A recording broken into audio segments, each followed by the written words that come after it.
Hello there. If you're new to the channel, my name is Andrew Michael, and I am a real estate agent here in Northeast Florida. And today we are in the master plan community of Silverleaf. Now, if you've been watching my channel, you know we have done several videos on this community. We've toured the amenities, we've looked at all the commercial businesses, like where do you shop, we've answered that question. I've also toured several neighborhoods and several model homes, giving you an idea of what you can expect if you come here. And in this video, we are going to talk about the top 5 things that I feel you need to know before you purchase a home here in Silverleaf. And we're going to get at it right now.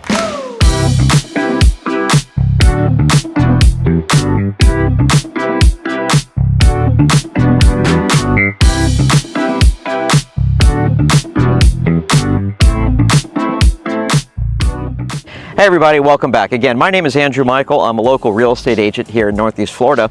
And every day we help families just like yours with making a smooth transition to Northeast Florida. So whether you're looking to move immediately or you're looking to move down the road, we would love the chance to chat. In fact, all these other fine people reached out to us and we were able to help them. So with that out of the way, let's get into it. Now in this video, again, we are going to talk about 5 things I feel you need to know before you purchase a home here in Silverleaf. Now Silverleaf is an awesome community. There's lots of great things here, but again, I think these are things that you should know. So on that note, let's go jump over to item number 1. Okay, so the top 3 out of the 5 things I feel like you need to know before purchasing a home here in Silverleaf pertain to the yards and the homes themselves. Now, the idea of being in a master plan community is that you have a smaller yard, you have a smaller both back and side yards, but in return, you have great amenities that you and your neighbors share, neighborhood parks, amenities, that kind of thing. If you aren't familiar with the amenities here in Silverleaf, I did a video on it where I literally walked them, and that was just the first of 5 amenity centers that'll eventually be opened. So I am in Oak Grove right now at a David Weekley home, but to be honest, you can say this about a lot of the homes here. It does have, now not all of them, I want to be clear, some of the homes actually do have a large yard, but let me kind of show you what I'm talking about here. There you go. So that's a kind of a small, I can't give you, I'm not looking at a survey, so I can't really tell you how big it is, but if you wanted to put in a decent sized swimming pool, you're not going to be able to do it. You're going to have to be 6 feet off, assuming that there's no weird easements that run through the backyard, which I don't know. You have to be 6 feet off there, probably 5 or 6 feet off here, which would only give you this little area. So the number one thing that kind of surprises people, I think, when they come here from out of the area is that the yards are kind of small. And again, that may be fine. You may be coming from, I don't know, New York, New Jersey, someplace where you don't have large yards, and so that may not be a big deal. In fact, you may not want to maintain one.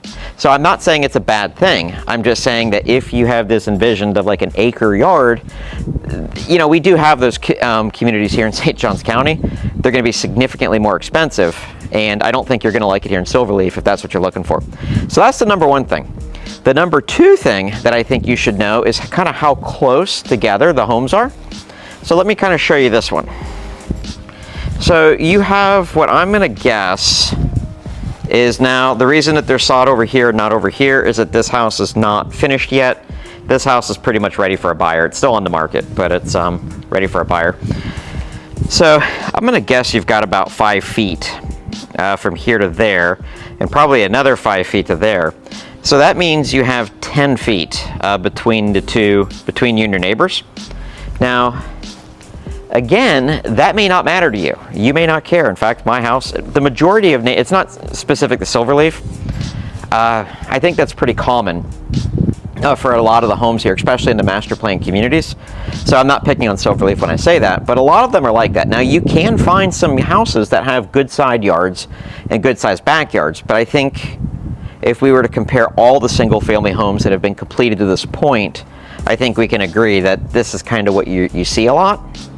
And so yeah, so you've got 10 feet. Now, where this can become an issue is, let's say for instance, all these houses are built, you've got fences in the back. Well, if you want to put in a swimming pool in the backyard, you'd have a difficult time doing it, because more than likely, like right here where this grass line is, the neighbors are going to put fences in. So you know, even if they agreed to remove the fence, you know, your neighbor did, or if you didn't have one yet, it's going to be hard to get the pool equipment back here. And so this may be a little bit bigger than 10 feet now that I'm looking at it, because I've definitely seen more narrow than this. But if you actually do have like a true 5 foot from here to here and another 5 foot from here to here, so 10 foot from wall to wall, you may have a difficult time getting pool equipment back here, equipment to build a swimming pool back here. Therefore, you would not be able to build your swimming pool, even if you were able to by the backyard. That was the first two. The third is a lot of the homes here do not back up the preserve. Now, they are in the process of installing a 6 foot privacy fence. So that will give you some privacy, I guess. But a lot of the homes in Silverleaf do not have a preserve. They do not have a preserve backyard. And if you have one, you're going to pay a premium for it. Now, on that note, the houses directly across the street actually do come on a preserve. And so I'm going to walk over there and I'm going to kind of show you what that looks like.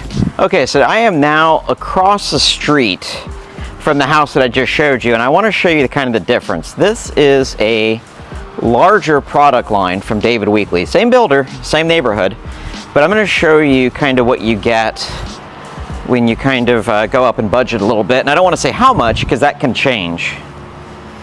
So I can't tell you what the distance is between these two homes, but it is a lot more than what it was on the last home. And something else I'd like to point out too is the windows don't really line up to each other. So over here is going to be the garage on this house. These are windows that are high up and they're there to provide daylight in the home, so a lot of natural light. Where these windows on this side of the house are much lower.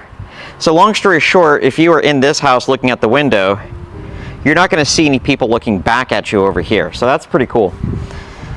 And then the other thing is, this is a preserve view. So, you know, most people would prefer to look at this over here, which will never be built on, as opposed to staring at a white PVC fence or your neighbor or something like that. And kind of show you what they did with these two that I've noticed David Weekley do a few times. And again, David Weekley is not the only builder in Silverleaf, but I think they all try to do what I'm about to show you. Where, okay, so in this house, here's the lanai, and over there though, it's kind of in the middle. So you wouldn't see, like if this model had the lanai over here, which it doesn't, but if it did, you wouldn't see that, because then these guys could be talking to each other in their backyards. So what I've seen them do, if this model, just as luck would have it, has it in the middle, but if it was a similar floor plan to this one, they would put the lanai all the way over here. So that way, you have some privacy from your neighbors. So yeah, you're in close proximity, but you're not seeing each other directly. You're not talking to each other while you're on your in your lanai, you know, cooking your dinner, you know, all that kind of good stuff. So I think that's why they do it that way. But there you go. So that is the top 3 things I feel like you need to know before moving to Silverleaf. Let's move on to number 4. Okay, so number 4 thing you need to realize about Silverleaf. Now this will not always be the case, but for the time being, a lot of Silverleaf is in a cell phone dead zone, meaning if you're on your cell phone and you pull in the Silverleaf, it's not going to take very long before you lose the call. Now keep in mind, if you purchase a home in Silverleaf, you're in your home, you can definitely use Wi-Fi for your cell phone. So that won't be as big of a problem in the long run. But if you're driving around the community, for the time being, you're going to get dropped calls. In fact, it's so bad, when I'm coming off of 210 and heading into Silverleaf, or if I'm near Marabella and I'm coming in from the other way, if I'm on the phone, I tell people, like, we're going to get cut off. So when I get out of it, I will call you back. And then we just talk until it happens. But in all fairness, too, I remember when they were building Nocatee in 2014, we moved up here from Fort Lauderdale. Now, my in-laws live in Del Webb, Ponte Vedra, which is one of the 3 55 and older communities in Nocatee. And when we first moved up here, I had AT&T for my cell phone service, and my phone did not work at our house. It just, under no set of circumstances did it work. So when we moved up here, and again in 2014, I had to switch over to Verizon, which had better service. Now, when this video is being filmed, and you could go to any part of Nocatee, and your cell phone will work just fine. It just didn't at that time period.